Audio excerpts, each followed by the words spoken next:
Hey everyone, it's Lisa with Are You My Cousin? And I am here at RootsTech 2023 in Salt Lake City. And I know I am coming live earlier than I had anticipated. I had planned on coming live at 1 o'clock Mountain Time, 3 p.m. Eastern Time. However, I've had a conflict come up. So in order to chat with you guys and share a little bit of what I'm seeing, I wanted to come live. Go ahead and come live now. And the other thing is you'll be able to watch this on replay. So my apologies if you show up at 3 p.m. Eastern Time and I've already done this, but it's still here. You can look at it. I just unfortunately had a conflict come up, but I did want to hop in and share with you. So if you are joining me for the very first time, if you're just finding me, again, my name is Lisa Listen. I have Are You My Cousin, where I try to help you find your ancestors, grow that family tree, but not get overwhelmed in the process. So if that's kind of what you're into, if you're into genealogy like the rest of us here at Salt Lake City, you're in the right place. If you don't mind, go ahead and let me know in the comments where you're watching from. It could be, if you're on Facebook, I'd love to see see you from there. And if you're on YouTube channel, I'd love to see you say hi as well. If you are watching on the YouTube channel, feel free to hit that subscribe button and you'll be notified when I do go live. So anyway, I am super excited, guys. You can't tell over the window behind me, but it's snowing outside. Now, big, pretty flakes. Now, this is really exciting for me because I'm from North Carolina, and the part of North Carolina, we might get snow once a year, but we really haven't had any this year. So this is my chance to see the snow. But they probably aren't that impressed with it here in Utah, but I'm really excited about it. So, hey, Laura, it's good to see you. You're probably used to snow up there in Michigan as well as I am. All right, so RootsTech. Lots of fun things have been happening here.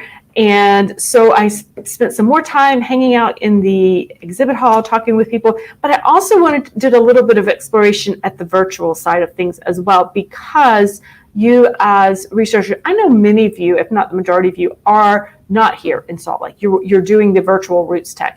And what I really wanted to reiterate is something they were telling us, Steve Rockwood was telling us, the head of the RootsTech thing, said, RootsTech isn't just, it's not a you're here or you're not here thing. It is a global event. And so you're here. If you're doing it virtual, you're at RootsTech. So that's, I want you to think, you're not being left out just because you're not here in Salt Lake City as well. So there were some really fabulous classes that are in sessions being offered online and in the virtual space. And so I really wanted to highlight a couple of those that I was seeing so that you might either get a chance to see them live if they're live streamed, or at least you'll be able to pick them up on the demand side as well, in the on-demand library. So whether you watch them live or not, you can still have an opportunity to see them.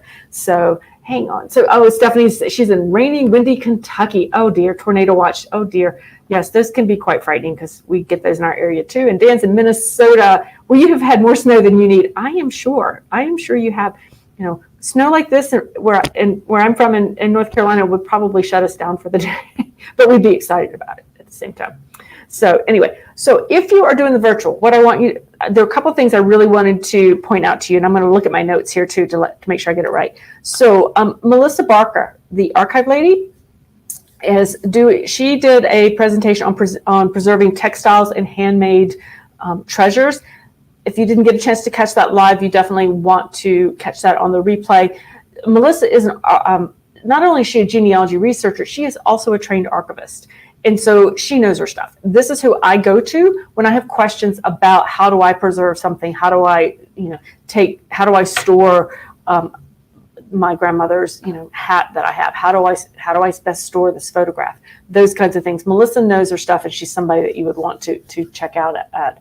Another one, we get a lot of questions. I know I get questions. I typically refer these out surrounding adoption, especially in the DNA world. And you guys know Mary Eberly frequently is on the YouTube channel and Facebook Live with me to talk about DNA. But so there is a talk that I think it's already happened, but you can catch the replay, that it's called Aspects of Adoption, and it's being offered by Dr. Penny Walters, Marie Kappert, and Johnny Pearl, some really great DNA researchers.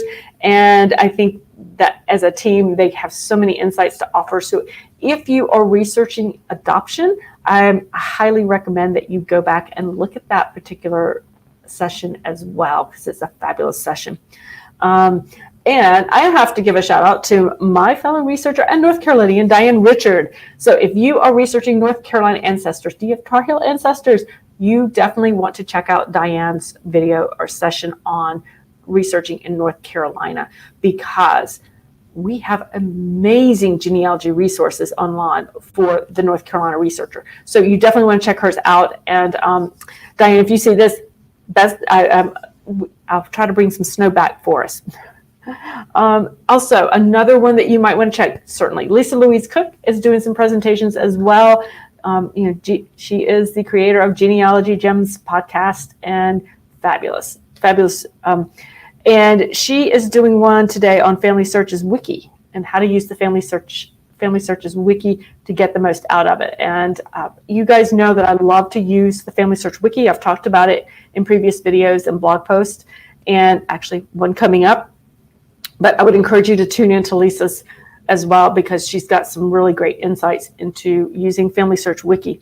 So I really want to encourage you to check out those sessions that are there. And remember, if you can't watch them live, because I know a lot of us have other jobs to go to, that you can catch those on the replay. They're still there. And there's that large on-demand library that if you're researching it, there's probably a topic that's in there on that. I know that I've been kind of going back through and marking some for a playlist on some Eastern European Jewish ancestry that I've been trying to research.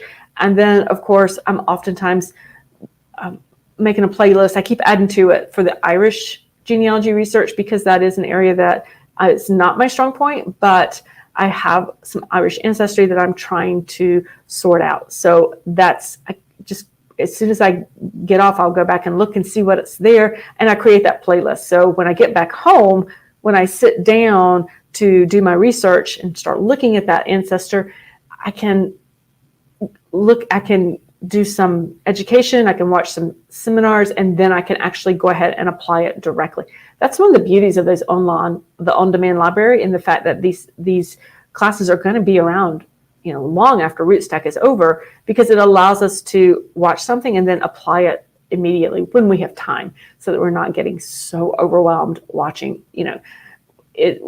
When you do marathon watches of genealogy sessions, or whether you're attending in person or if you're doing it virtually, it's exhausting, and it starts to kind of mix up in my head, and then I just get tired. And so anyway, I like to be able to have that on demand and to say, okay, today's my Irish research day. Let me see, I need to learn about XYZ, and let me see how I can apply that directly to my ancestor while I'm sitting at my computer to do that. You can also stop it, check out maybe a resource they're telling you, see if that worked, and then resume the on-demand. So there's a lot to be said for that on-demand library that you want to make sure that you're using and kind of have bookmarked. So there you have it. That's really what I'm loving about RootsTech. I'm not going to keep you long, guys, because I need to head over to meet someone. But also, I want you guys to get back into watching some more sessions. I think they're on a session break right now, but that way you can grab some lunch. And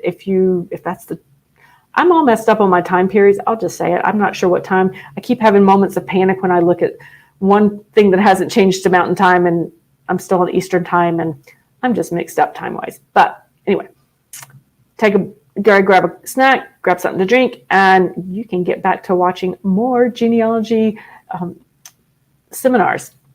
So, let's see. Oh, Anne says she's under a tornado watch in West Knoxville. Oh, dear. I'm sorry to hear that. And Dan said he just got ancestry DNA results yesterday. That's perfect timing. And the through lines box doesn't show anything. Does it take a while for that segment to appear? It can take a little bit of time, because once the results are back, then basically the algorithm has to do its thing to work its magic before it'll appear. So yeah, it can take a little bit of time for that to appear. I can stop by, Dan, I'll see if they're available. I'll grab somebody at Ancestry and ask about that and see kind of that timeline that might be. So I'll see if I can grab somebody at Ancestry today on that. So yeah. All right, guys, head back to your research, and I will be going live again tomorrow as well. So have a great day, and I will see you tomorrow. Bye.